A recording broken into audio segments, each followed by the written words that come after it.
Hello, good morning everyone. तर रात्री आम्ही पुण्यावरून निघालो होतो आणि सकाळचा व्ह्यू बघू शकता तुम्ही. सकाळची आपली सुरुवात झाली या सुंदर अशा व्ह्यूने. तर आम्ही सकाळी चाळीसगावला 5:15 पोहोचलो आणि सुंदर असं व्ह्यू दिसत होता ट्रॅव्हल्समधून. आल्यानंतर घरी आल्यानंतर थोडं झोप वगैरे घेतली, झोपून वगैरे उठली आणि त्यानंतर मी चहा वगैरे घेतला, चहा वगैरे ठेवला आणि किचनमध्ये गेली. तर तेव्हा मी पाहिलं एक काहीतरी छान असं स्टीलचं भांडं दिसत होतं. ते लग्नाचं आहेर म्हणून आलेलं होतं. तर त्यानंतर मी चपाती वगैरे करून घेतली, स्वयंपाकाला सुरुवात केली कारण की सर्वांना भूक लागलेली होती. त्यामुळे म्हटलं पटकन आवरून घेऊया, बाकीचा पसारा तसाच पडू दिला, पण आधी स्वयंपाकाला सुरुवात केली.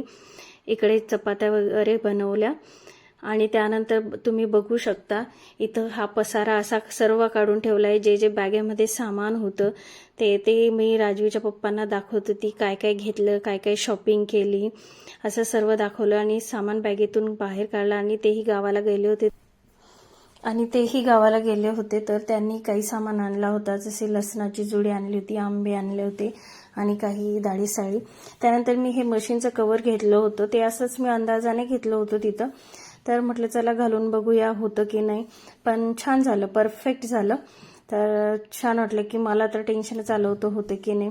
आणि गावाला गेल्यानंतर 8 दिवसात बघा आमच्या इथं काय चेंजेस झाले. हा रस्ता नव्हता, आधी सर्व मोकळं ग्राउंड होतं आणि ह्या 8-10 दिवसात इथं रस्ता तयार झाला. हा रस्ता जातो करगाव रोड ह्या साईडला, मागच्या साईडला, आणि पुढच्या साईडला हा टच होतो धुळे रोडला.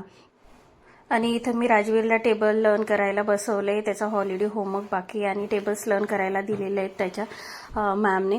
तर अशा प्रकारे हा मिनी ब्लॉग तुम्हाला कसा वाटला, तुम्हाला आवडला असेल तर लाईक करा, शेअर करा, कमेंट करा आणि माझ्या चॅनलला सबस्क्राईब करायला विसरू नका आणि लॉंग ब्लॉग बघायला विसरू नका. बाय.